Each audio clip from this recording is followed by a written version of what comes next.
What is up, guys? Alex Scott here with Consordini.com. Thanks so much for checking out another one of our videos. Today I want to show you guys a very cool bass. This is an Ibanez Soundgear 405 5-string bass. The reason we're checking out this bass today is to show you guys a really great option for two very particular types of players.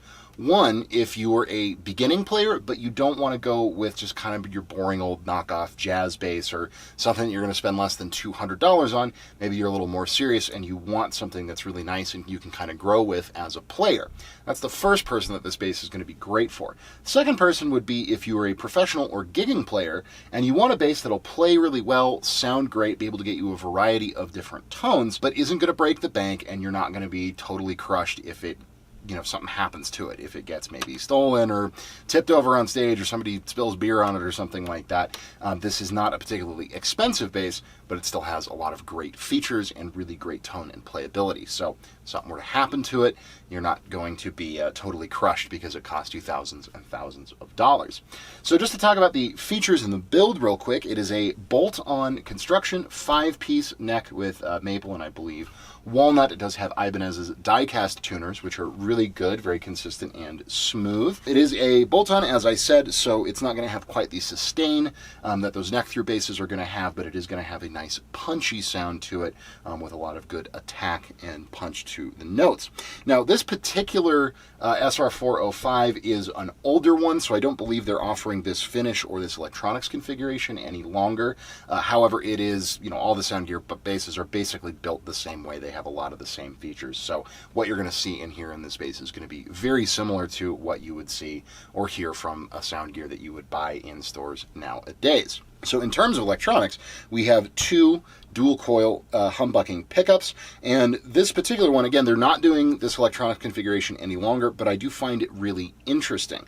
So we have our typical volume pickup blend from bridge pickup to neck pickup and anywhere in between. Then we have a treble and a bass, which is definitely featured on the newer Soundgears. But they were for a while using this really interesting mid-contour knob. Now, I don't know exactly what this is doing from a more technical EQ perspective, but it basically is just shaping the mids depending on where you roll it through its range to give you a little bit more of like a nasally kind of burpy jazz tone all the way through more of a meaty kind of rock or hard rock metal kind of a tone. So as we listen to the bass here in a second, I will show you guys through that. The string spacing is a little bit tighter. I believe it's somewhere around the 17.5 millimeter mark at the bridge. So if you like the really wide, like more of a jazz bass spacing, 18 or 19 millimeters, it will feel a little bit tight for you, but I really like tight string spacing, especially on 5 strings. When you're doing finger style work, it can really help you to be able to move around the strings really quickly. Now it is tuned exactly like you would expect a normal 5-string to be. We have low B, E, A, D, G. So you have nice range to go super, super low.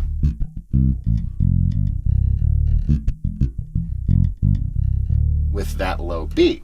It does have a 34-inch scale length as well, which can be kind of notorious for having really floppy B strings, but this B is really tight, especially given that it's only a 34. Overall, just a really great playing, great sounding bass with some very, very cool options in it, and you can get a lot of very diverse tones out of it, which I really, really dig. So let's just listen for a second. Right now the bass is pretty much wide open, and we're going to put this mid-contour right in the middle, which I find to be kind of the most even in terms of tone, the most neutral in terms of tone. Treble and bass totally flat, right on their center detents on the pots, and then both pickups wide open.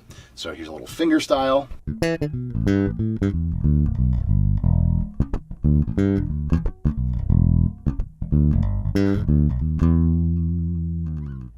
And a little bit of slap.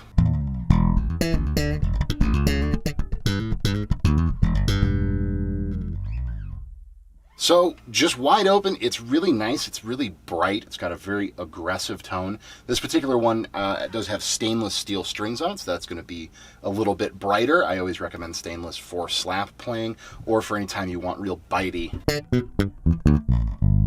fingerstyle stuff. The pickups are really, really nice. They are Ibanez designed, but they sound really good. Nice full range. I don't really hear any deficiencies anywhere in them.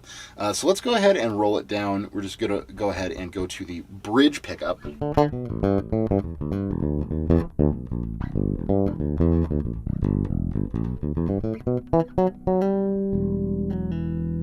Which, as you would expect, it's a little bit more nasally, a little bit more burpy. I always think of it as more of a kind of a Jocko type sound. And then rolling here only to the neck pickup is going to give us something a little bit more like a P bass.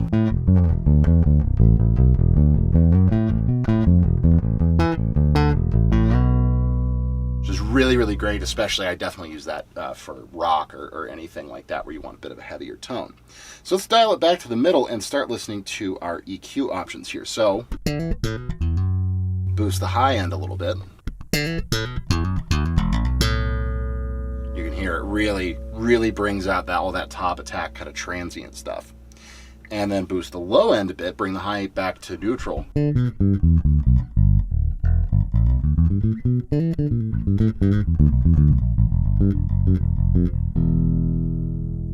Definitely helps to beef out the tone a little bit if maybe you're doing like reggae or dub or something like that. You really want some more subby lows. That's where you're going to pick those up. But again, I find this mid contour really to be the most interesting and kind of dramatic EQ option on this bass. So here it is rolled all the way, we'll call it towards neck position or all the way clockwise. And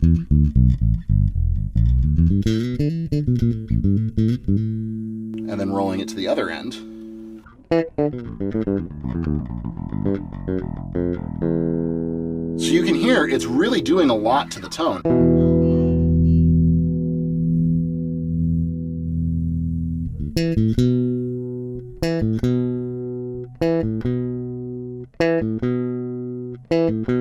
And if you roll it all the way towards the bridge pickup, all the way counterclockwise, you almost get this kind of telephone effect, which is really interesting. And I think you could do some cool stuff if we put it all the way in the neck and then start boosting some lows.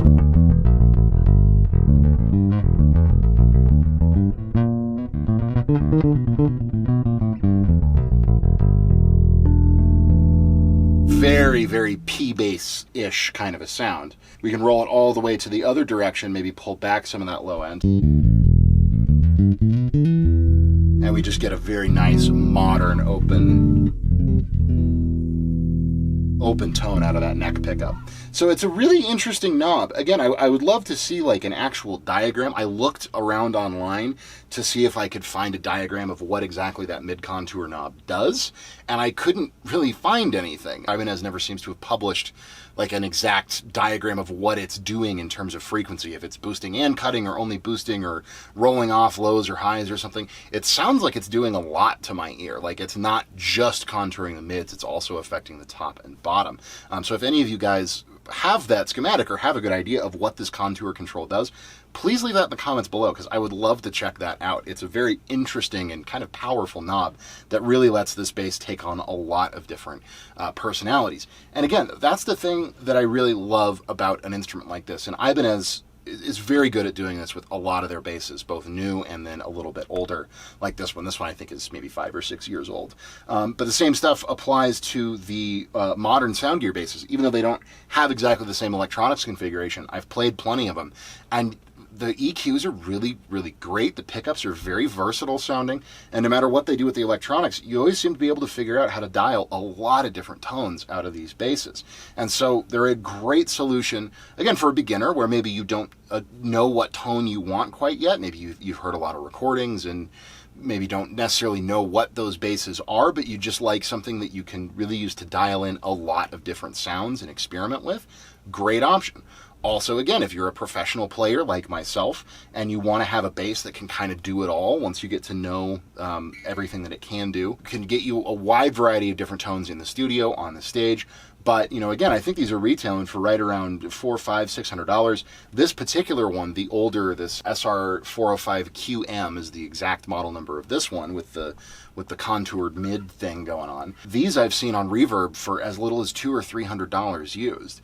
And for that money, you're getting a great bass. It's really well built. The tuners are nice and smooth, stays in tune really, really well. The bridge is nice and solid. It feels very solidly built, but it's very lightweight. Doesn't really have much neck dive to speak of. If anything, it actually kind of tends toward the body. The neck is very lightweight on this.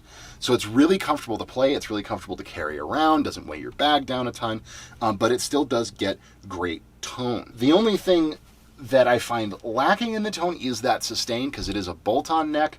As I play it, sometimes, you know, especially if you're a chordal player like me, or you do anything like that, or any kind of lead stuff, I do like to have a little bit more sustain, but that's just the nature of a bolt-on neck. You know, you're not going to get those notes that really ring out and sound really rich and full. You're going to get a lot of pop and punch up front, and then the notes are going to die out pretty quickly. So playing in a band context, that can be really ideal, but otherwise, maybe not as much, and you might want to look for a neck-through bass.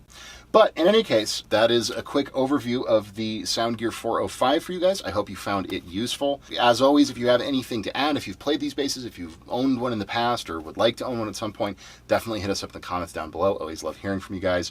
Don't forget to hit that subscribe button and the notification bell so that you know when we post new videos. Again, my name is Alex Scott with Consordini.com. Thank you guys so much, as always, for watching, and we will see you in the next one.